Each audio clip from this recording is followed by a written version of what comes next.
নমস্কার, আপনারা দেখছেন তুহিনার হেলদি রান্না। আমাদের বাড়ির সামনের বাগানে ৩টে আম গাছ আছে। একটা মল্লিকা, একটা আম্রপালি আর একটা কাঁচা মিঠে। আর আছে একটা সবেদা গাছ, তাতে প্রচুর পরিমাণে সবেদা হয়।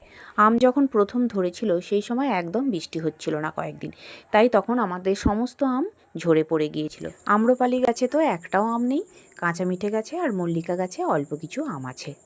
কাঁচা মিঠে গাছটায় অল্প কিছু আম হয়েছে আর সেইগুলোই টুকটাক করে পড়ছে আর আমরা কুড়িয়ে খাই। তো আজ দুপুরে একদম অল্প অল্প বৃষ্টি পড়ছিল আর আমরা বাড়ির সকলে গিয়েছিলাম কিছুটা দূরেই একটা হরিনাম বাড়িতে নিমন্ত্রণ খেতে। এসে দেখি হনুমানের দল আমাদের বাগানে ঢুকেছে আর প্রত্যেকটা হনুমান একটা করে আম খাচ্ছে আর আঁটিগুলোকে নিচেতে ফেলছে। মানে যে কটা আম ছিল সব কটা তাদের পেটেই গেল। আমরা ওই দুটো একটা করে পেয়েছিলাম এর আগে। শুধু আমাদেরই নয়, পাশের বাড়ি কাকিমারাও আমাদের সঙ্গে গিয়েছিল আর তাদেরও হিমসাগর গাছ থেকে প্রচুর আম খেয়েছে। এছাড়াও সবেদা গাছ থেকে যেমন ইচ্ছা সবেদা খেয়েছে। এইভাবেই আমাদের এখানে হনুমানের দল এসে অত্যাচার করে।